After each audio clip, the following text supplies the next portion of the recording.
Hello Aquarius, it's Maggie the Irish Gypsy here with your August 2025 mid-month general reading. So we're looking at the second half of August for you, the air sign of Aquarius. Thank you so much for taking the time to be here. Please do subscribe and like.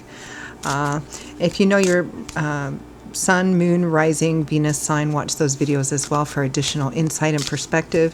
If something really hits home with you and you would like to explore what it might mean or what to do in your own personal life or situation, or you simply like the reading style, if you are interested in a personal reading with me for yourself or perhaps as a gift for someone else, you can email me for more information, Maggie1McGuire@gmail.com. You can click on the description below to see that contact info as well. I can usually get back to you same day or within 24 hours. I cover all areas of life, love and romance, relationship compatibility, career, work, money, investment, 6 and 12-month overviews, different types, costs, lengths, styles, something for everyone. And I'm also very diligent about the timely scheduling of personal readings. So email me if you are interested. Okay, Aquarius. Let's see what the universe has in store for you for the remainder of August 2025. The Two of Wands, at a crossroads, needing to make a choice, a decision, a path of action. What do you do? Which doorway do you walk through? Next, we have the Hermit. Some of you, this may be drawing on the wealth of the life experience you have already have, because you have quite a bit. The Hermit has an awful lot of knowledge from the path he's already walked. Experience, wisdom. You know, I often tell my adult children that any wisdom they think I have now comes from the stupidity of my yesterdays. You know, it's learning through trial and error, and the Hermit has that in spades. And so the Hermit uses the knowledge, the lessons they've learned, the experiences they've had to make decisions moving forward, right? So they don't repeat same mistakes. They know what to do better now, as age usually shows us, right? And for some of you, this can also mean perhaps seeking the guidance and advice of somebody who is somebody whose opinion you might respect, whose experience you might respect, you know, like an older person, or, you know, a mentor, priest, pastor, counselor, someone like that. Someone whose opinion that you respect and value. Next, we have Strength, which is about facing our fears, our doubts, our insecurities. And also part of Strength is, you know, the part that I think is often the most difficult for us, which is, you know, perhaps owning up our part in the situation as well. You know, knowing what our strengths are, knowing what our weaknesses are, knowing where we've done well and knowing where we haven't done well, and accepting responsibility for that as well, because that's part of how we learn and grow and become better people moving forward, right? So it's about facing all of that. It takes a lot of strength, courage, wisdom, humility, and you get stronger in those character traits as well going through this. It's about facing that, moving through it, and embracing it. Your crowning energy, the overall theme and focus for the remainder of August 2025, Aquarius, is death. This is kind of similar. Some of you, I don't know if some of you may have Aries somewhere in your natal chart. It's kind of similar to Aries readings. So primary theme is death, which represents letting go of old things which no longer work for you. They may have for a time, but they no longer do. It's about letting go of that. That can be jobs, people, relationships. It can be habits, patterns, a way of thinking, an ideology, because we want to effect change. This is a card of letting go of the old so that we can have rebirth, right? Kind of phoenix rising from the ashes. Significant change is the focus here. So let's take a look at that. Death card.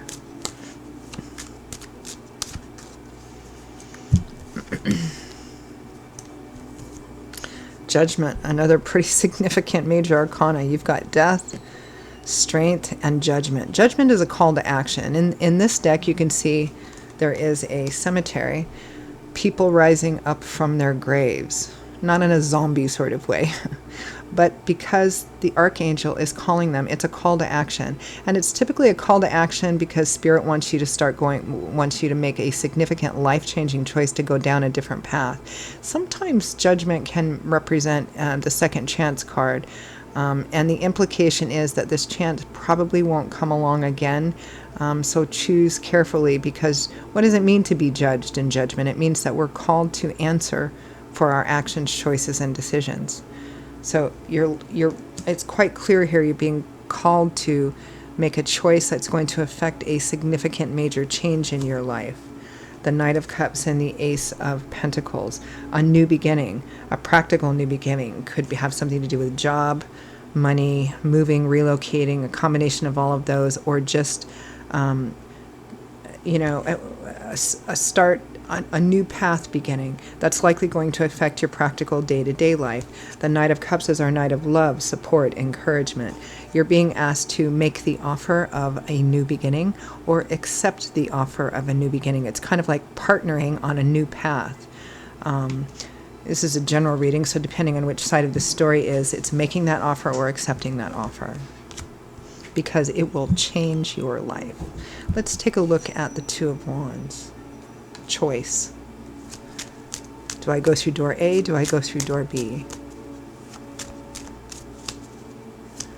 I think if you choose not to take advantage of this new path, or making a choice to walk down, to do something, to go in a different direction here, make that offer, accept that offer will be, the ability to have it will be removed from you, and you'll just be kind of on the, I mean, that's the energy of judgment too. There's a finality to judgment, meaning, which is why you should choose carefully, because you can't say afterwards you didn't have a choice. You have to own it, right? So for good or for bad, what you choose is usually you're going to be stuck with, so choose carefully. That's also an element of judgment, as it would be in any courtroom drama, right?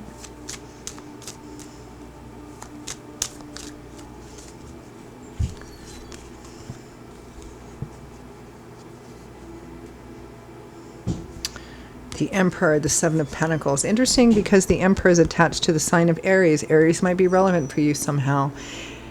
The Emperor is kind of about doing the right thing. The Emperor, no matter what his impulses or emotions might be, the Emperor always makes the best decision for everybody involved, because that's part of his job.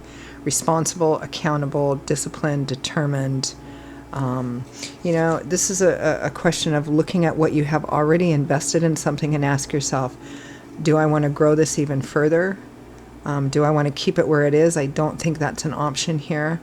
Or do I want to let go of it? What's the best thing to do? And then taking action rather swiftly, or taking action in one way or another. Let's take a look at the Hermit. There's kind of an implication here, perhaps similar to Aries reading as well, that underneath perhaps feeling a bit stuck in the decision you need to make, there's an implication that in your gut, in your intuition, you kind of know what direction you should go in, whether or not you choose it. Let's take a look at the Hermit.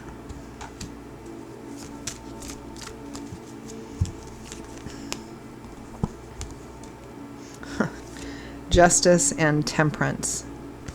Doing the right thing, the high road, the moral,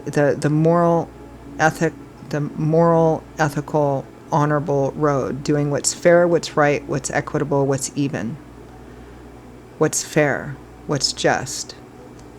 And clarifying the Hermit, I get a strong indication here that, and with the Emperor, all these court cards, the Emperor, the Hermit with Justice, they know what to do. They know what the right thing is to do, to create balance and to learn how to navigate in the midst of that balance, to create in the midst of change a sense of balance. Let's take a look at strength.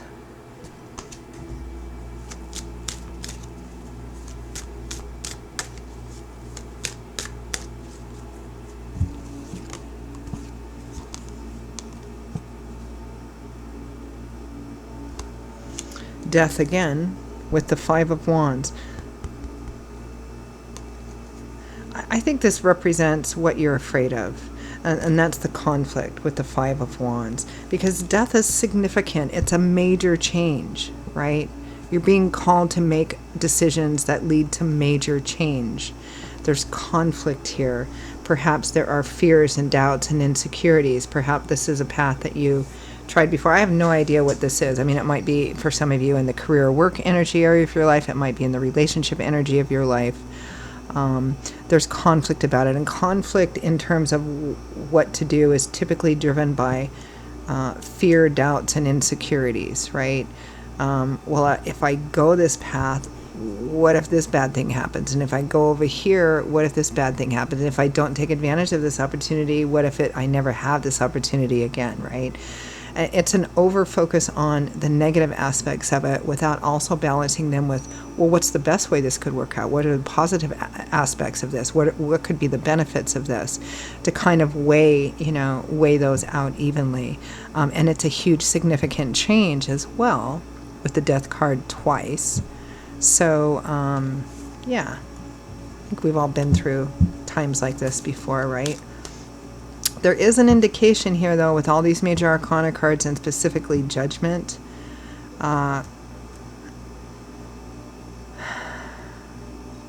You're being called to make the choice to walk down that path that you have some fears about. But free will, free agency, at the end of the day, it is completely up to you. Messages, guidance, advice from Spirit. Two of Wands again with the High Priestess. High Priestess is about our intuition, i.e. our gut instinct. It's literally our connection with Spirit, with God, Spirit, angels, and guides that are always trying to get us on the path that is the best path for us. And there's a strong indication here, again, as I've already felt, that you know what to do. Very similar to some different cards, but very similar to Aries reading. We have the Chariot. Success on a path that has its own challenges, its own moving parts, but it's a sign that Spirit is saying, look, you can make a success of this if you want to. You know what to do. You know what the right thing is to do. You've learned from perhaps mistakes you've made in the past. You know how to make a success of this, because the Chariot is a card of success through staying focused, keeping up your momentum, not getting distracted, doing the work that needs to be done. Perseverance, determination, willpower wins, right? The Moon and the Devil. The devil energy always wants to keep us stuck in fear and doubt and insecurity by tempting us on towards something that no longer is good for us, or no longer is good for us in the way that it was. By bringing up our deepest fears and doubts and insecurities and over-exaggerating them to keep us from going down a new path which might be good for us, because the whole theme of that, when the devil shows up in the negative, is to keep us stuck. You need to trust this path. This is what Spirit is saying. Do not allow the fears that you have or the concerns that you have, which in and of themselves might be quite valid, but do not allow them to be exaggerated and have that fear be the thing that makes the decision for you. Okay, I'm going to leave it there. Aquarius, those are your messages for the second half of August. Looks pretty significant. And for those of you for whom they hit home and made sense and resonated, I hope it was helpful and gave you some food for thought. Again, if they did, and you'd like to do a deeper dive on it and figure out what it means and how it plays out in your own personal life and situation, if you're interested in a personal reading with me for yourself, or perhaps as a lovely gift for someone else, you can email me for more information, Maggie1McGuire@gmail.com. You can click on that description below to see that as well. I would love to hear from you and to work with you. I will see you all again shortly. Be safe, be well. As always, be blessed. Hope to see you back here again soon. Bye-bye.